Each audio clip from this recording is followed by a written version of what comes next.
All right, so I'm gonna cover pretty quick on this video um, how to run for testing Debezium using Postgres.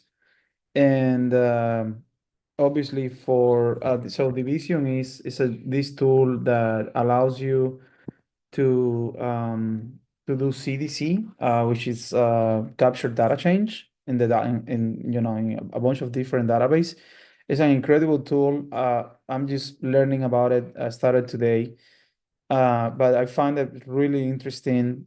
So the idea of Debezium is that you basically you have a database such as Postgres or MySQL or something else.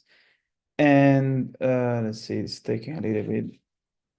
And the idea is that every time you wanna, let's suppose you have something like some analytic database, like Apache Druid or something like ClickHouse, and you want to get the latest records um, in order to do some sort of enrichment data, or anything. It can be any use case that you have. So the idea of Debezium is that Debezium kind of like it register this sort of connector, this sort of process that listen inside your database. So let's use Postgres. And so the idea of that, every time there is a change, right? There is a capture data change. It would send that to Debezium, and what is going to happen is that Debezium then will stream those changes into something like Kafka, right? And this is pretty handy because from Kafka, you can send it to your OLAP database or to, I don't know, Snowflake, right? It can be to your data warehouse, to your data lake, whatever that is. You can send this from Debezium. So it's pretty handy tool. So in this video, what I'm going to cover is how to run this locally. Okay, I haven't get to the part yet where I run it on the cloud. Um, my organization uses RDS in AWS. We use Postgres, but I haven't get there yet. So this is just testing locally. So, but the idea is that I have uh, this Docker compose file where I'm gonna run a couple of services as the Debezium connector. I'm running Postgres. I'm also running this Redpanda Console, um, and Kafka. It's inside this here too, and probably something else. And then, so when Postgres insert something, delete something, update something, Debezium is gonna sort of pick those changes and send those to Kafka. And then we're just gonna validate through another Java consumer, a Kafka consumer, that the changes are being sort of inserted into Kafka properly from the connector, right? So, all right, so let's see. So let's see. So in order to run this, let me start by removing some of the stuff I had. So in order to start, Debezium offers a tutorial GitHub repo. So if you do here, you can see that out of here, you can get these Debezium examples. There is a lot of different examples, for Postgres, for different databases, OpenShift, et cetera, et cetera. And so, but you get this thing here, and then follow the README inside the tutorial. There's a tutorial folder in somewhere here, and there is different examples, different Docker Compose files. Pretty handy to run this and learn how to use it. So like I was saying, we have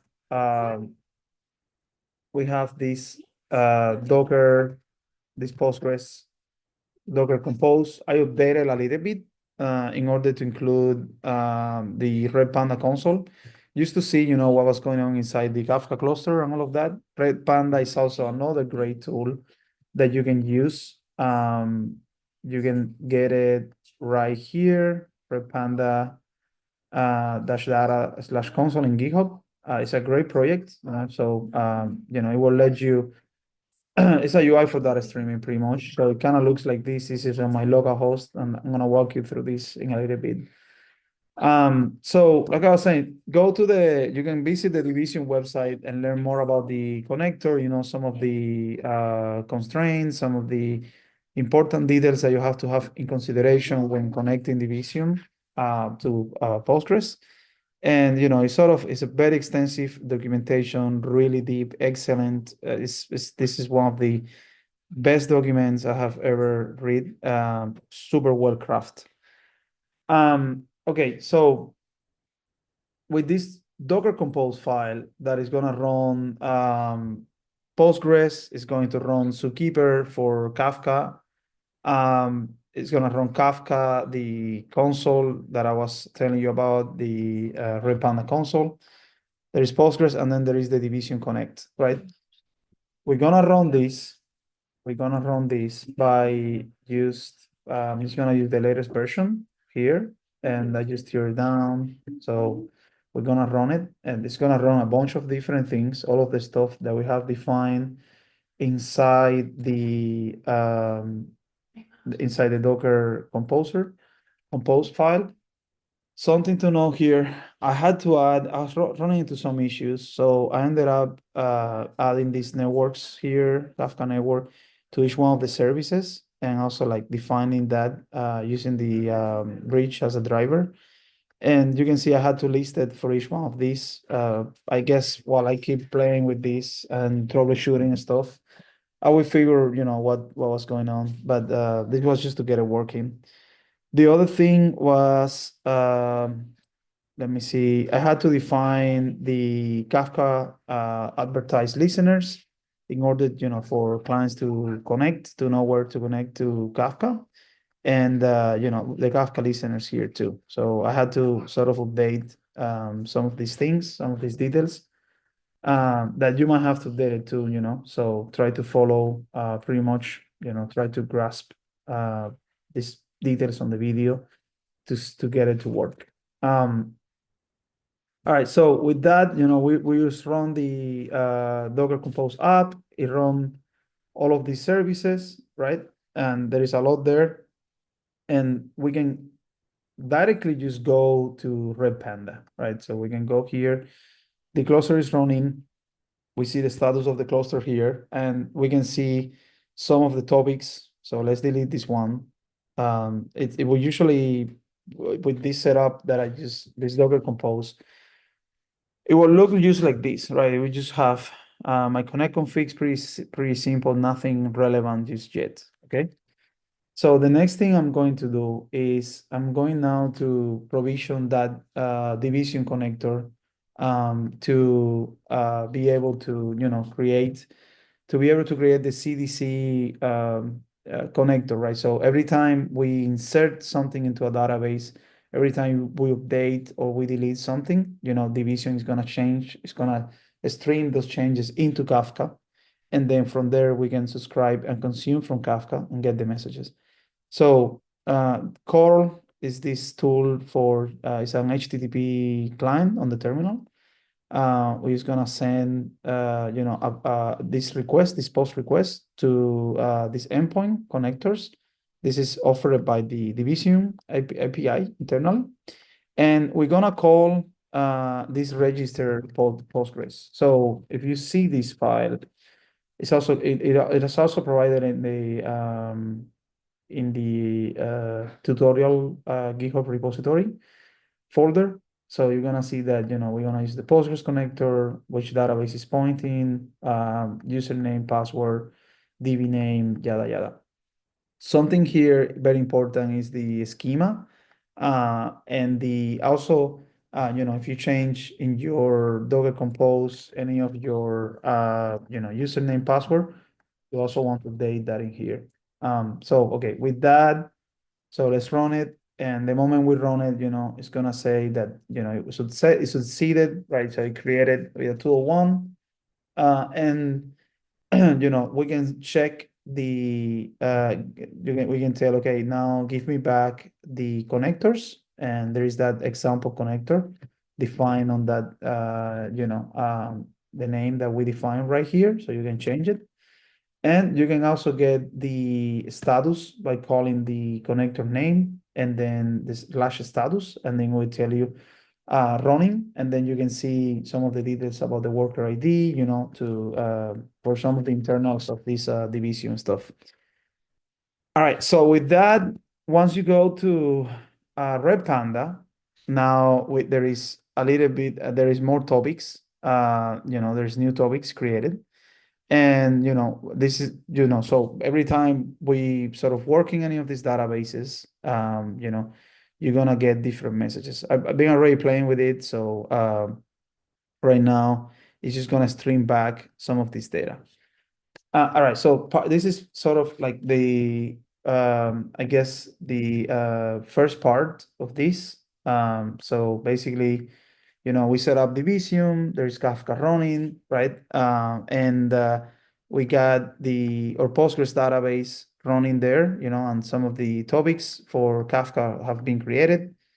And now, we're going to consume out of Kafka using this Java consumer here, right? So this consumer is going to register there. Just right now, it's pretty simple. You just print new messages, right? So for that, what I have created here is there is this there's this Kafka consumer that it connects to the host, the Docker. This is I'm using Mac, but this is also available, I think, in Linux. I'm not sure in Windows, but probably it is available too. So basically, it's mapped to whatever Docker IP. It's for IP resolution and different networking stuff to be able to connect. And then this is the actual table or sort of topic that I'm interested on listening. So I'm gonna subscribe to that specific topic here. And every time there is a message, so I'm just gonna do run this forever, and just do a poll to get the messages, and every time there is a message, it's just gonna print it on the terminal. So it's just a pretty simple way to connect from outside. And this is using Maven. There is, the Kafka connector here, the Kafka dependency to connect from Java. And there is also a Docker file that will let us run this project, inside Docker. So I am already running this, but the way you compile that is by, you build it and then, you just run it. Something here is that because we have those networks created defined on the Docker Compose file for this part one, setting up Kafka and Postgres and Debezium. You have to pass the specific network that you are gonna be connecting through this. So this is the actual Docker email after you compile, right? It will compile into your consumer app Docker file, and then you connect to it, right? You run that container. You bootstrap, run this container. So attached to this network. Okay. So all right. So we have everything. Now we can start producing messages. I'm gonna use this example, to send messages to the make sure you have that schema selected. It's called inventory, right? There is a public schema, which is kind of the default. So if we insert something, right, you're gonna see that the message you show up. So Java here, the Java consumer is connected to Kafka, and now it's receiving the message. So every time we do an update in Postgres, right, we insert something, right, or we update something, the Postgres connector is going to start sending that Debezium is going to read those messages, and it's going to sort of send those to the Kafka topic.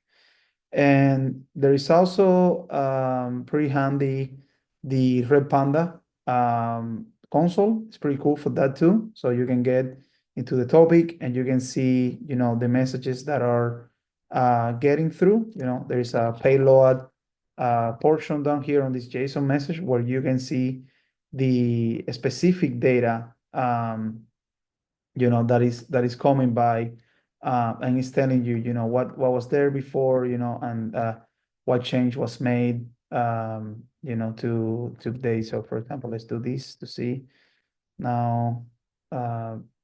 Right, so it streams something there, and now we should get a new message down here, the payload, that it should capture. Sometimes the data I've seen it doesn't stream all the time. But yeah, so this is it, I guess. But you saw pretty simple, how to download the Debezium repo, with the examples, sort of where to find that documentation for Debezium to connect to Postgres. How to use Redpanda. This console is super handy. It helped me troubleshoot things really quick. And this Java consumer that we can connect to it, and sort of get the messages that are coming through. Yeah, I mean, this is it. Let me see any other particular details. I guess something here, initially when you're using this SLF 4J, this Java logs thing, it produces a lot of messages. So you might want to, set up this logback file with only certain information, and silence some of the things. So you don't see so many events coming through, so much data coming through. And what else, I guess, is relevant here? Yeah, make sure you connect to the right, you might not see it, the right schema, and you're gonna see the tables depending on what database client you use, and right, play with it. So you can get different messages, and yeah. So hopefully this was helpful for you, and it sort of helped you also to get started testing Debezium. And yeah, hope this brings some clarity for those that are starting, just like I am, using some of these data tools. All right, see you in the next one. Take care.